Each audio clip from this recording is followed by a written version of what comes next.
राम राम सारे भाइयों ने। मैं विक्की खत्री भाई आज फिर से आपके सामने एक बड़ा ही अजीबो गरीब व्लॉग लेके, क्योंकि भाई जो कल का दिन बीतते हैं ना, बस कभी कभी ऐसा ऐसा दिन आता, बड़ा ही उठा पटक वाला, बड़ा ही दिलचस्प दिन, full of entertainment, full of adventure, full of tension, full of बवाल। तो भाई कल कैसे कैसे क्या क्या कार्रवाई हुई इस वाले ब्लॉग में, उसी के बारे में करेंगे बात। और जिस जिस भाई के साथ इस तरीके की स्टोरी हो जाती है वो कमेंट करके जरूर बताया करो भाई। और काम तो खींचते ही रहना है, ये तो अपना पहला रूल है, काम काम और काम। अब क्या ही बताऊं यार, बड़ा ही गजब का दिन था। मेरे पास बुकिंग थी 2 बजे दिल्ली से हिसार के लिए नाइट में। फिर वहां से वापसी में मेरे पास बुकिंग थी 11 बजे रोहतक, 1:30 बजे रोहतक से एयरपोर्ट। फिर उसके बाद मेरे पास बुकिंग थी 6 बजे दिल्ली से जींद। सबसे पहला गड़बड़ घोटाला तो हो गया भाई, रात के 2 बजे वाली बुकिंग हो गई कैंसिल पैसेंजर की तरफ से। अब बहुत सारे ड्राइवर भाई हैं जो शायद ये वीडियो उन तक पहुंचा हो, वो तो कैंसिल हुए पीछे भी पूरे रुपये मांगे हैं पैसेंजर से। पर क्या कर सकते हैं, अपनी तो डिक्शनरी में ये वाले वर्ड होते नहीं है। एक भाई था, उसको एक बुकिंग दी थी, वो कैंसिल होगी तो भाई वो वेंडर को ही चेप हो गया कि जी मेरे को पैसे चाहिए, गाड़ी आपने बुक कर रखी थी और बुकिंग कैंसिल हुई है तो आपकी हुई है, मुझे कोई मतलब नहीं है। तो भाई ये तो अपने साथ होता नहीं। एक भाई सबसे पहले तो वो 2 बजे वाली बुकिंग जो दिल्ली एयरपोर्ट से हिसार के लिए थी वो होगी कैंसिल। तो उसके बाद अब समस्या आ गई, रोहतक से तो उनको लेके आना पड़ेगा हर हाल में, जिनसे फाइनल हो गया। तो भाई कैंसिल हो गई तो मैं भी अपना आराम से काम पे निकला। एक ही बुकिंग मैं कर पाया, सुबह पिकअप करके पटेल नगर से मैंने एयरपोर्ट छोड़ा। 406 रुपए का शायद उसमें बिल बना था, 350 के आसपास मेरे को दिए थे ऊपर। प्रीमियम पे वो बुकिंग आई थी रिजर्वेशन के साथ। बस भाई जैसे तैसे लैंग थैंग होके 1:30 बजे रोहतक IIM पैसेंजर को बैठाया। 3:45 बजे के आसपास एयरपोर्ट ड्रॉप। उसके बाद पिकअप था मेरा 5:50 पे। मगर 1-1.5 घंटा बढ़िया रेस्ट करते हैं, फिर उसके बाद जींद तो जाना ही जाना है। असली जो कहानी है वो जींद वाली बुकिंग में होती है। तो जींद तो आई जाना ही था, वेट करते रहा। 5 बजे पैसेंजर को कॉल किया, सर मैं हूँ। मैडम ने उठाया आगे फोन, बाजी मैं हूँ एयरपोर्ट टर्मिनल 1, आपकी फ्लाइट T3 पे आनी है, जैसे ही आ जाएगी मुझे कॉल कर देना, 10 मिनट का समय देना, पिकअप लोकेशन पे गाड़ी पहुंच जाएगी। तो भाई लड़की सामने से कहती कि भैया मैं तो नहीं आ रही हूँ, मेरे मम्मी पापा आ रहे हैं और फ्लाइट है 2 घंटे लेट। दिमाग का तो सन्नाटा हो गया यार। 1.5 घंटा था सिर्फ, ऊपर 2 घंटे लेट और फ्लाइट लेट, तो पता नहीं भाई कितना टाइम लग जा। तो भी 2 घंटे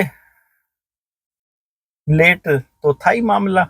तो उसमें ये जिसके थ्रू मेरे पास बुकिंग थी उनको मैंने मैसेज डाल दिया, जी ½ एन आवर की लिमिट है, इसके ऊपर मैं वेट करूंगा तो एक्स्ट्रा चार्ज लगेगा, नहीं तो आप अपनी गाड़ी देख लेना। तो उन्होंने भी बात करी होंगी पैसेंजर से। अब 2 घंटे तो फ्लाइट लेट थी, कहाँ तो 5:50 पे पिकअप था और कहाँ 7:40 पे फ्लाइट लैंड होनी थी।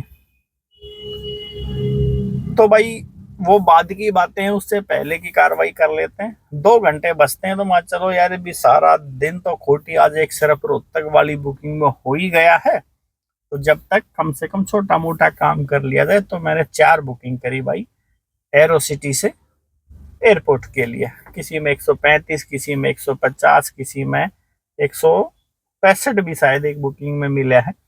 इस तरीके से 4 बुकिंग करी, यानी कि मेरा जो 4-5 घंटे का टाइम वेस्ट हो रहा था वो तो मैंने वहां से 500-600 रुपये कमा लिए, 500 के आसपास। चलो CNG का बवाल मिट गया। चलो सोचूंगा भाई रोहतक गया था और आया था, वो CNG निकल गई। पैसेंजर का नंबर मेरे पास आदान प्रदान हो ही गया था और बुकिंग कंपनी की तरफ से कैंसिल हो गई, मगर पैसेंजर कह रहे भैया नहीं, अब हम कहाँ से गाड़ी करेंगे, हो सके तो आप ड्रॉप कर देना। तो जाहिर सी बात है यार, मैंने थोड़ी ना मना करना था, पर कंपनी के थ्रू ये बुकिंग हट के फिर आ गई मेरे पास। उन्होंने जो एडवांस कंपनी को कर रखा था वो खत्म, बता दिया मैंने। जो मैं अमाउंट मेरा फाइनल होया 3,000 प्लस एयरपोर्ट पार्किंग टोल और 200 रुपये घंटा एक्स्ट्रा हार वेटिंग टाइम। इस तरीके की अपनी बातें हुई पैसेंजर से।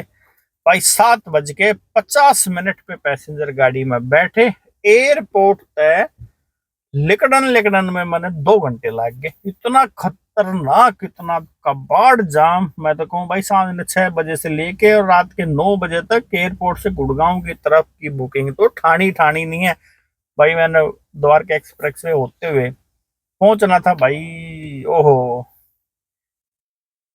मुंडा बवाल खतरनाक लेवल का। महिपालपुर की रंगपुरी की रेड लाइट से ही गाड़ी करीब 1.5 घंटे में भाई निकल पाई एयरपोर्ट से पिकअप करने के बाद। चलो ये समस्या भी खत्म हुई। रास्ते में मैंने नजफगढ़ देचाऊ डिपो पे, बस डिपो के सामने जो सीएनजी पंप है वहां से ली भाई सीएनजी और फिर मैं चल दिया जिंद की तरफ। 11 बजे का 5 से 7 मिनट का टाइम मेरे को शो कर रहा था। भाई रोहतक तक तो सुट्टम सूट, कोई भड़क नहीं, कोई टेंशन नहीं, पहुंच जाता हूं मैं। और भाई असली सीन शुरू होता है अब। रोहतक जैसे ही करो सोया ना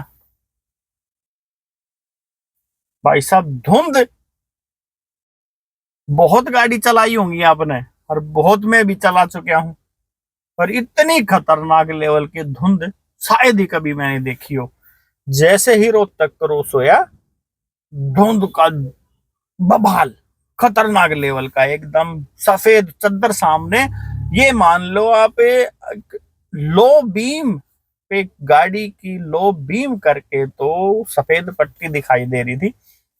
रोहतक से कुछ किलोमीटर आगे गए, ये तक भी बात हो गई पैसेंजर से जी इससे आगे गाड़ी नहीं जा सकती, आप अपना रोहतक में इंतजाम देखो। मगर अब गाड़ी इतनी आगे जा चुकी थी, वापस आने में भी इतनी समस्या और सीधा जाने में भी। तो इतने में एक ट्रक आता भाई, ट्रक के पीछे पीछे गाड़ी चलती है धीरे धीरे। और मगर भाई वो जुलाना जैसे ही पहुंचते हैं तो वो टेम्पो वाला भी भाई गाड़ी लगा लेता है होटल पे। अब कहाँ जाएं? अब मैं तो ना तो भाई वापस रोहतक आने का बचा और ना जींद जाने का। खतरा किस लिए?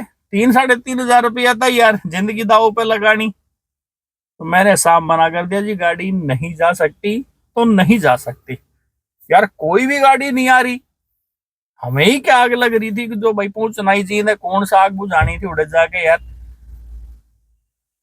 तो भाई इतने में ट्रक वाला बेचारा बोलते हैं, बोला भैया जींद जाना है? मगर हाँ जी जींद जाना है। एक गाड़ी और थी हमारे साथ, HR32 प्राइवेट कार थी वो। मगर हाँ जी जाना है, उसको भी जाना था। बोला जी मेरे पीछे पीछे चलो, इतनी दूरी रखना, कहीं मेरे को इमरजेंसी ब्रेक लेने पड़ जाए तो आपकी गाड़ी रुक जाए।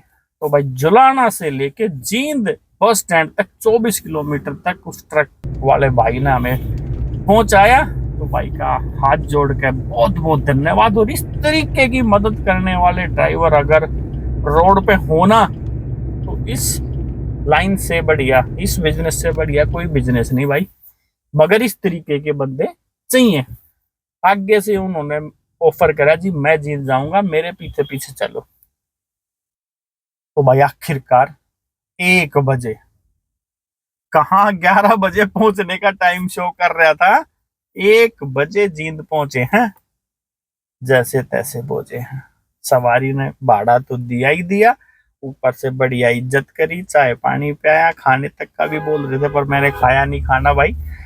और 500 रुपये एक्स्ट्रा भी दिए और स्पेशल हिदायत दी, भैया वापस नहीं जाना है आपने, ये घर पड़ा है आराम से सो, कहीं जाने की कोई जरूरत नहीं है। तो मगर मैं सोया भाई अपनी गाड़ी में, क्योंकि मेरे को नींद गाड़ी में बढ़िया हुआ है, बढ़िया एकदम अपना प्राइवेसी रहती है यार। दूसरे के घर में नींद आनी बड़ी मुश्किल हो जाती है। तो मैं तो भाई उन्हीं के दरवाजे पर लगा के, मैं सर आप टेंशन मत लो, मैं गाड़ी में ही सोता हूँ और गाड़ी में मेरे को आदत है, कोई इश्यू नहीं है। हाँ, मैं सोऊंगा यहीं दरवाजे पे, जाऊंगा नहीं कहीं भी। तो भाई इस तरीके की समस्या का लाई है, इतना खतरनाक लेवल का दिन लिखड़ा है। और भाई सुबह मैं तो गाड़ी स्टार्ट करके अपने गांव में जाके और अपनी माँ ने गाड़ी में बैठा के मैं पहुंच गया हूँ अपने दिल्ली। तो इस तरीके की समस्याएं भाई आवे हैं यार। रोड पे ड्राइविंग करना इतना आसान काम नहीं है जितना सोचे हैं, और जितना आप लोगों की और मेरी फैमिली भी सोचती है कि ये तो मजे ले रहा है गाड़ी में। मजे वजे कुछ नहीं है, जिंदगी दाव पे लगा के 24 घंटे चलना पड़ा है भाई। और अभी काम दिल्ली में 10 से 15 दिन जब तक ये कोहरे का बवाल रहेगा, गाड़ी चलेगी लोकल। जितना कमाया जाएगा कमा लेंगे, मगर लाइफ से ऊपर कुछ नहीं। जिंदगी है तो तभी तो कमाएंगे ना यार। मैं ये नहीं कह रहा हूं मैं गाड़ी ठोक दूंगा या आप ठोक दोगे यार, पीछे से कुछ आ जाए, आगे कोई रोड के ऊपर ऑब्जेक्ट पड़ा हो, ना दिखे, आप तो खड़े ब्रेक मार के उससे बचा लोगे, मगर पीछे वाला नहीं रोक पाएगा। तो भाई साहब लाइफ का रिस्क लेके बिल्कुल नहीं कमाना है। तो काम बढ़िया होया, काम के बारे में भी बता देता हूँ। 1000 रुपए का काम उबर में होया था, 1500 प्लस की भाई रोहतक वाली ड्यूटी थी, और 3500 प्लस 500 उन्होंने दे दिए थे, 4000 रुपए। काम तो 6000 के आसपास हो गया, मगर काम ने के भाई शर्मा मारेंगे यार जब शर्म ना बचेगा। तो भाई इस तरीके का दिन लग है। तो भाई दे दो इजाजत, मिलेंगे अगले व्लॉग में, और सेफ रहो, बढ़िया ड्राइविंग करो। हम हैं तो सब है। तो मिलेंगे अगले व्लॉग में, दे दो इजाजत।